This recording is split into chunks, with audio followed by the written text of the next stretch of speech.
Welcome to Pimpy's Investment Chat, where we keep investment talk simple. And here's your host, Pimpy. What is going on out there, peeps? All right, let's get back to Iraq. There's a lot of things going on. I mean, not so much in the news, but there's a lot of talk, especially in the YouTube arena. It amazes me. I decided I wanted to go and kind of check out what's going on, what's being said out there by other individuals. And then, what I started doing was randomly going through a lot of their videos, just kind of getting a feel for what the different people are saying. Usually I don't pay attention because, everybody does their own thing and that's how it should be. I never discourage people from going to listen to other individuals, despite what I think about them. But as usual, you can see there's people in there who are using religion, using God. You have other people out there lying about they have some special connection. And some people say, how do you know? You can tell by the way they talk. It's BS. I also wanted to share some information with you that I think you could benefit from, all right? Before we get into that, though, you know the deal. Do me a favor, reach down there, hit the thumbs up button. If you are not a subscriber, please do so, because when you do, it definitely helps out the channel, and I surely do appreciate it. Right now, you should be thinking about buying gold and silver. It has been creeping up consistently now for quite some time. Get it while it is still affordable. And when you go to buy your gold and silver or any other precious metals, go check out our friends over there at Money Metals Exchange. The link is down below in the description. If you are a first-time buyer and you spend more than $100, use promo code Pimpy, P-I-M-P-Y, and they will send you a free ½ ounce of silver. All right, let's wake up Nader from the Middle East. He sent me a message, and I just wanted to respond to it. But let's listen to what Nader has to say. He was responding to the video I did where the IMF is talking about what they thought the Iraqi rate should be. But let's go ahead and listen to Nader, and then I'm going to respond to him. All right, guys, sorry I'm doing this from my bed, but it's early in the morning. Here's this message from Pimpy. Pimpy, he's one I follow a lot, especially when he talk about gold and silver and, economy. And I've been seeing this Nasara things from him, and I was very interested in it. So anyway, I'm going to talk about the Iraqi dinar to him. Pimpy. Think the exchange rate. Just so you're aware, okay, so I think Nader is sold on the rate being 322, it being reinstated. So whenever he's just responding to me explaining why I think it'll go up in increments. I don't want anybody to feel lost about what's going on. What you guys call the program rate, whatever, devaluation, whatever. It was made for what? To punish us. Right. So we've been punished a lot. I think it's enough punishment. Yeah, I agree, and I've heard that a lot from people. Look, we know that the currency was devalued over 30 years ago. It was done as punishment for actions that Saddam Hussein took. And I agree. I hear a lot of people going, look, man, they need to reinstate that rate. Iraq has been punished long enough. I don't disagree with that at all. But I'm also aware that a lot of these globalists don't give a crap. It's not so much that they want to continue punishing. That's not what it is. What they want to do is go in there, do a regime change, rape the country of its resources, keep labor cheap. In case you haven't figured out, United States is phenomenal at regime change and terrible at rebuilding countries. Whatever you hear from the IMF, from the Bank of the World of the Bank, from our people here, the CEO of CBI, the Minister of Finance, and all, it's all bullshit, man. Listen, it was okay to devaluate, to make the economy was not better for 20 years when they devaluated. It was not better. It was getting worse and worse and worse. Now the only reason we go and doing a lot better because we sell a lot of oil. We took control of our oil and the money, instead of going to somebody else like United States, example, or Russia, or whatever who is in Europe, like France and England and all that. Now it's going to our bank, which is the CBI. Okay, yeah. So a couple of things there. I hear what you're saying about the IMF and the World Bank. I listen to what they have to say because they do have influence. I'm not big fans of them at all. Not at all. I think the IMF and the World Bank they're big trouble for any country. I know they present themselves as humanitarians out there helping other countries, but no, they are absolutely controlled by the globalists. Their goal is to help make a lot of companies rich, especially within the United States. So I wouldn't trust them to save my life. Seriously, they do a lot of humanitarian programs, but there's always major costs to it. When the IMF and the World Bank first were going to sign this agreement with Iraq, and the agreement was they would forgive. I mean, I'm talking about billions of dollars, hundreds of billions of dollars in debt. It's called the Paris Agreement. Shabibi was there, and they were going to sign this agreement that the IMF and the World Bank would dictate the monetary policies. And Shabibi was against it because after he examined what it is that the IMF and the World Bank were trying to do, he said it flat out. These policies are great for holding down inflation, but they're terrible for our economy. These monetary policies keep the dinar from increasing in value. He walked away from the deal and was talked back into it. So yeah, I don't like those people at all. So I get what you're saying. And I am aware because they used to take your money, well, they took a large percentage of it and it went into the development fund and then, of course, the compensation funds. But yeah, when you guys got it back, that was a great thing. So that's what's making it better. It's not a fucking rate. I'm sorry about my language. That's all right. It's not anything. So listen, the rate, if it revalue tomorrow, it's gonna make things better. It's not gonna hurt the economy. It's gonna help the economy up to, I think, 200%, 300%. So it's not. Listen, whatever you hear is bullshit. A businessman like me, when I go out, Okay, so again, Nader's making a case for the reinstatement of the rate. So there's no doubt that an increase in the value of the Iraqi dinar is going to benefit people, the people of Iraq. There's no doubt about it. It's not going to be 200 or 300%. If we go from the rate that you guys are at right now, 1,450 Iraqi dinars, and it's reinstated at $3.22, that's a 4,669% increase. That's not small. That's huge. I come to the United States to sell my things. When I come to the United States to sell my oil, you know how much it cost me? Do you know how much it cost me? When I exchange $100 for $100 for 14,060. You know how much money I have to come out for my trip, just my trip, to pay for my trip, the plane and the hotel. Do you know how much it cost me with my food and all that? When it costs you, when you want to come over here and sell something or buy something, whatever, you know how much it costs you? It costs you nothing. See, that's what I was talking about. So if you're a business owner or you want to do something in manufacturing or production, and you are a person that lives in the United States or any other country for that matter, when the Iraqi dinar was devalued, when it's this low, you do want to open up businesses in Iraq. That's because the labor is way cheaper. That's why people, again, get products from China as well as Vietnam. Their currencies are devalued. It's cheaper for business people to send their jobs overseas than to have a person here in the United States make the product. The profit margins are huge. I'm not saying I agree with it, but that's just the truth. This is why Nike sends their shoes to be made in China. Why do they want to pay some union worker $20, $25, $30 an hour to make a shoe when they could pay some kid $1.50 a month? I mean, that's just the harsh truth of things. Not to mention, a lot of these countries, their environmental laws are a lot more relaxed than ours. Here in the United States, they overregulate everything, making it tough for people to do business and expensive as well. But I hear Nader saying, if we go to do business there, it's a lot cheaper, so much more cheaper. When I come to you and I exchange my rate, I exchange my money.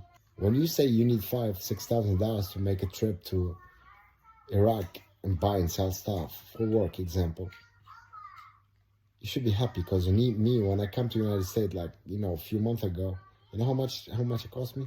Almost $20,000 for a week. A week. So listen. I understand that part. Because of the difference in exchange rates, if you're coming from a country like China or you're coming from somewhere like Vietnam, or it's like Nader said, he's coming from Iraq into our country, business is a lot more expensive because you're adapted to your economy. You're adapted to the purchasing power of your currency in your country. If you go to another country whose currency has a lot more purchasing power, it's going to be mind blowing. It's going to be a lot more expensive. It's all bullshit, you know. Maybe for them, they're making money. They stealing and they exchanging that rate and they're buying dinars or dollars. In the end, they're gonna the best bush. It's So cute. don't believe anything the IMF or the World Bank. It's not gonna affect the economy at all. It's gonna help the economy. People will have more money. People will spend more money. Again, I don't want anybody to misunderstand. I'm not sitting here going, oh my God, it's not really going to help you. No, I understand. Anytime a country can increase their purchasing power by 4,669%, that's obviously going to help you. But also keep in mind there's going to be adjustments made within countries to adapt to that increase in purchasing power. So I understand what you're saying, Nader. I get that 100%. And I always appreciate the videos that you do. You're in there and you're just talking to people and you're letting people know what's going on inside of Iraq. So, shout out to Nader. If you guys don't know who he is, I encourage you guys to go check him out. It's Nader from the Middle East. This is YouTube channel right here. I never denied the fact that an increase in purchasing power would benefit Iraq and especially the Iraqi people. Also, I never said that it's for sure not going to be reinstated at $3.22. What I said was it's not likely, but that's just my opinion. And I give the reasons why I believe it won't be reinstated at 322. I was talking to this person in the chat and they were going, oh, you flip-flop. I said, I don't flip-flop. Not at all. I told everybody it is my opinion that the Iraqi dinar is going to increase in value, but it's going to happen in increments. But also, if I'm reading the news articles, I say, man, it sure the heck appears the way the language is being used, it definitely appears like they're considering it. That doesn't change my mind about the fact that I think that's going to be done in increments. That's just my opinion. I'm just saying the way they're talking, it almost appears that they're going to reinstate the rate. A lot of times when I'm sharing my opinion, I'm hesitant to say stuff because I don't want people to get their hopes up too high. I always tell people stay grounded. None of us know what they're going to do until they do it. Let's just be honest. I don't care who's out there making what videos, talking about their inside person and inside that. Nobody knows except for those individuals who are in control of making a rate change happen. So will exchange rate reinstated at $3.22 benefit the Iraqi people? Oh yeah, it's going to be huge. Is it likely? No, not at this moment. There's plenty of reason otherwise. If you're an individual who believes that a currency's value is based only on their assets, then you don't understand how an exchange rate is determined. I've done more than one video on it showing you a country's stability. I mean, do they got terrorists running around? Are there protests over there? Is there civil unrest there? Then there's political stability. What are their politicians like? Are they corrupt? Are they constantly fighting? Right now, we know that Sadr is having issues trying to establish a government that he wants because he has resistance. So is that a stable government? No, I mean, you hope for a government that cooperates with one another. That's what you hope to help pass things. Their focus should be on the citizens always. But instead, what happens is you got a lot of people who are more interested in their personal gains and their interest groups, like we do here in the United States. They're not there for the people. These people don't even like you. They never did. Also, what is the economic condition in Iraq? Congratulations, oil prices are going up. And the oil that you have in the ground, there's tons of it. But that's such a small factor on what determines the value of the Iraqi dinar. Their economy is not stable, not at all. Saying that they got so much money in oil doesn't make it a stable economy. So this is Fitch Ratings. They do an evaluation of a country and give it a rating as far as credit is concerned. You know, when they do banking with people. But they also go through there and they break down the country. Now, whether you agree with this or not, that's up to you. But I guarantee there's people going, oh man, they don't know nothing. They don't, you know what I mean? They want to automatically discredit this because they want the rate to be 322. And anything that says to the contrary or any evidence to the contrary, they're automatically just going to disregard it. And that's some individuals in there that, you know, go in there and they post all kinds of negative comments and stuff like that. And if you ask them, how much research have you done? They've done very, very little to none.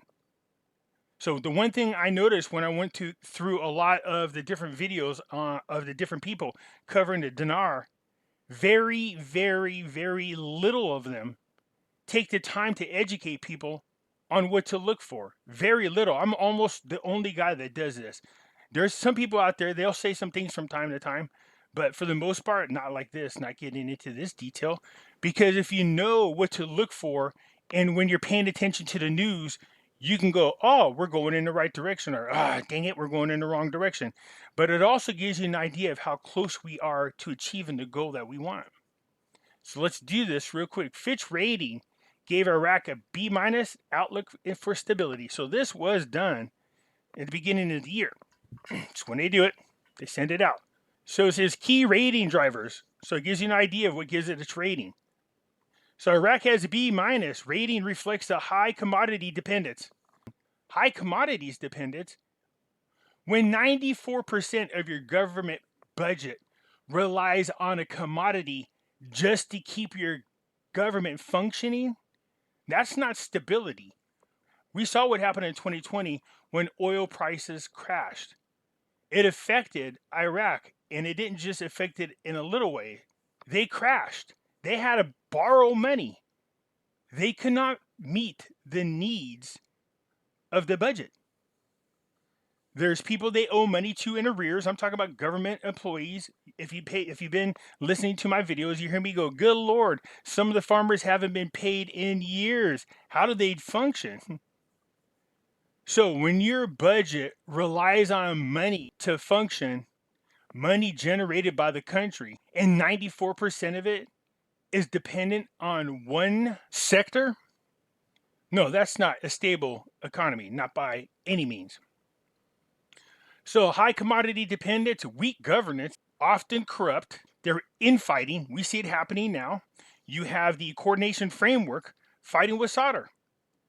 Solder is determined, and I just read a huge article on Maliki. I mean, it's older, but good Lord. I should bring it up so you guys can see this. You will understand why it is that solder is absolutely bent on making sure that Maliki is not part of this government at all. How can you do any business, any trade with other countries when one of their biggest problems that Iraq has is corruption? Solder, in my opinion, is doing the right thing. Not only that, if you guys remember, Al-Qademi last year promised after his election he was going to remove approximately 2,000 senior employees, all for corruption, and he removed a huge portion of them. But Maliki, no, it's really bad. That guy's, if he's in the government, you're gonna have trouble with other countries who know what this guy's done. So you're seeing the coordination framework trying to keep Maliki in politics, and Sadr saying no. If you want to improve the image of your country, the one thing you definitely want to do is get rid of those individuals who people know are corrupt. So that's a problem. That all these things weigh in on the exchange rate. It says high commodity dependence, weak governance, high political risk, and undeveloped banking sector, balanced by high foreign currency reserves and low interest cost on government debt. So those two things are good. They need to continue to build up their foreign currency reserves, and the interest rates are low. That's great if you want to go into Iraq and do business. Labor's cheap. It says Iraq's public finances stabilized in 2021 following a recovery in oil prices and currency devaluation. We estimate that the fiscal surplus at 1.4% of GDP. So that's 3.6 trillion dinars in 2021. So that's a surplus. For those you don't know, if you budget $1,000 for expenses, but only spend $800, well, then you have $200 surplus. If you budget for 1,000 and you spend 1,200, well, then you're in deficit 200. So it says we estimated that the fiscal surplus at 1.4% of GDP. So that's 3.6 trillion dinars were saved in 2021. It said after a deficit of 7.5% of GDP in 2020. Well, we know what happened all around the world, lockdowns and everything else. We estimate government revenue, which consists almost entirely of oil receipts, to have jumped by 89% after 40% decline in 2020. We assume expenditures jumped by 48%, approaching 2019 levels, reflecting a rebound in capital spending after its near total collapse amid financing constraints in 2020. So this is why you got to be careful with your dinar exchange rate. And this is why the economy is not stable. The country has a high commodity dependence. So much of the Iraqi budget relies on the revenues generated by oil. And because of that, in 2020, they had a near total collapse. As you can see in this figure, look at this. The data are obtained from the statistical bulletins of the Central Bank of Iraq during the periods of 2015 through 2018 and on the monthly time series representing the Iraq dinar exchange rate against the US dollar. You can see since 2015 what is going on here. And you can add one more because it went from 1.190, it is now 1.450. So it's up here. This line going up is not good. That means the currency is losing its value. We want it to go in the opposite direction. But you can see since 2015, they keep slowly but surely devaluing their currency. Now, I bring this up for a reason. I understand Iraq today in 2022 is nothing like Iraq even from 2020. It has come a long ways. There is plenty of reason to feel so optimistic about the dinar investment. And let me give you an example of what I'm talking about in this next paragraph. Look at this. Fiscal estimates for 2021, which we're now in 2022. That's another thing that's a major problem right now. They still haven't passed the 2022 budget. That's one of the things that are taken in consideration. When you're talking about the stability of the government or the stability of the economy, if the government doesn't have a budget, what is guiding it? So it says fiscal estimates for 2021 are still subject to considerable uncertainty.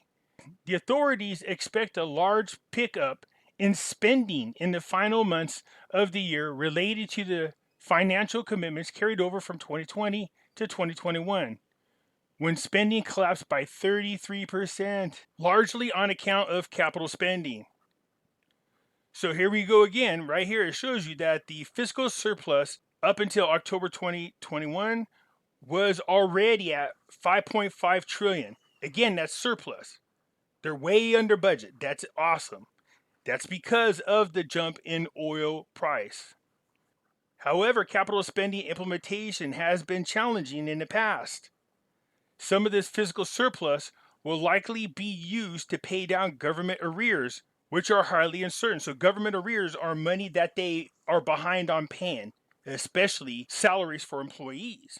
So if you see right here, it says, however, capital spending implementation has been challenging in the past. When Maliki took over, back when he was the prime minister, he took over a huge surplus. When they got there, the money was gone. It's like, where the heck is the money? By the way, I keep saying it was Maliki that resigned. It was Mahdi before Al-Khidemi took over. Maliki was, I believe, finance minister. And then you skip down another paragraph and get there. It says Iraq's budget revenue sensitivity to oil price and volume is significant. Again, they rely too much on oil revenue. If something happens to oil prices and the oil price per barrel drops, we will be back in square one. They need to continue working on the private sector. Now, this part is outstanding. Here you go. Government debt fell to an estimated 66% of GDP in 2021, 175 trillion dinars, from 86% of GDP in 2020. And then this next part is even better. Amid the reversal of some of the collapse in GDP related to the effects of the RONA, which sharply lowered oil prices and cuts in oil production. The forecast for Iraq, Fitch expects the government debt to stabilize at about 5.7% of GDP between the years 2022 and 2023 amid strong oil-driven growth and fiscal surpluses. And we assume that the government will pay down maturing domestic debt and undertake no new international borrowing. There should be no reason for them to borrow money. They're generating enough income. They even want to create a sovereign account for the future of Iraq. A rainy day fund is probably the best way to put it. Now, there's no doubt the fact that they get to keep the money now that they were paying to Kuwait every year is going to be a huge boost. Not to mention now that they're out of Chapter 7 altogether. This paragraph right here talks about the direction of the government. It says talks on government formation are ongoing following the elections that were held in October 2021, and there is no clarity on the policy agenda of the potential new government, including whether it will pursue the reform path outlined in the October 2020 white papers and the new agreement with the IMF. Al-Kadhimi with the President Saleh and the finance minister laid out what needed to be done in the white papers. And what did they say? This could take up to 5 years. Up to, didn't say all 5. It said up to 5 years to get Iraq back on economical track. That's the whole purpose of the white papers. Despite large electoral gains made by the Shia nationalist Sodarist movement, which they got 73 of the 329 seats, which is up 54. That's a huge jump. And losses by the Iran-aligned Al-Fatah alliance, they only won 17 seats out of 48. So you can understand why there's bickering going in there. And you can understand why Iran's sticking their nose in Iraq's business. They took a huge hit in the election. That means Iran would be losing their influence and grip on Iraq. Well, this becomes a huge benefit for Iraq because other countries know that Iran had a lot of puppets within their government. This is not good. The more of those people you weave out of there, the better the country looks, the more stable. We expect a broadly inclusive coalition government to be formed, reflecting sectarian consideration and the desire by domestic political actors to avoid domestic instability. In other words, everybody will have input, not just one group of people. So when I also say part of the thing that helps determine the exchange rate is whether the country is secure.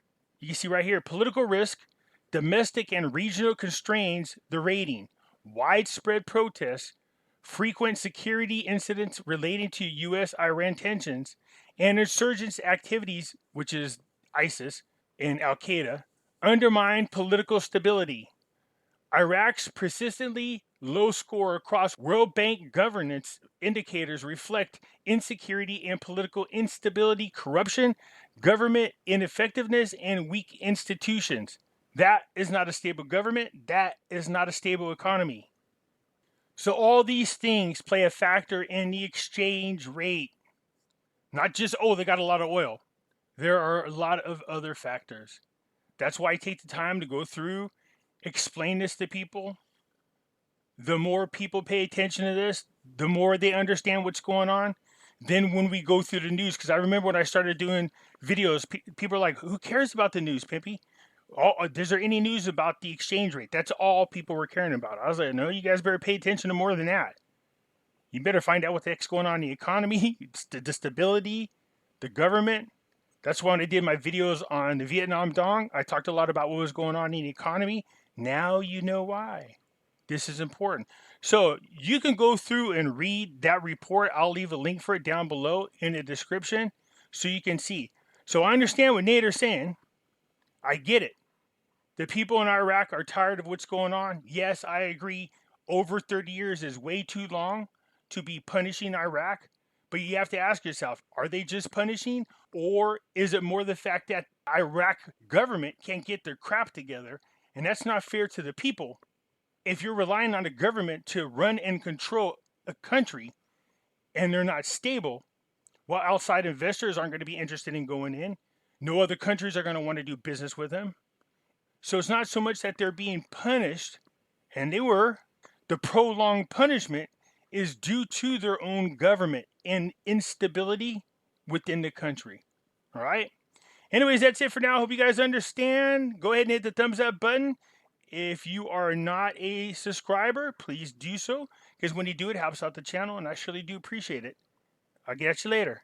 I'm out.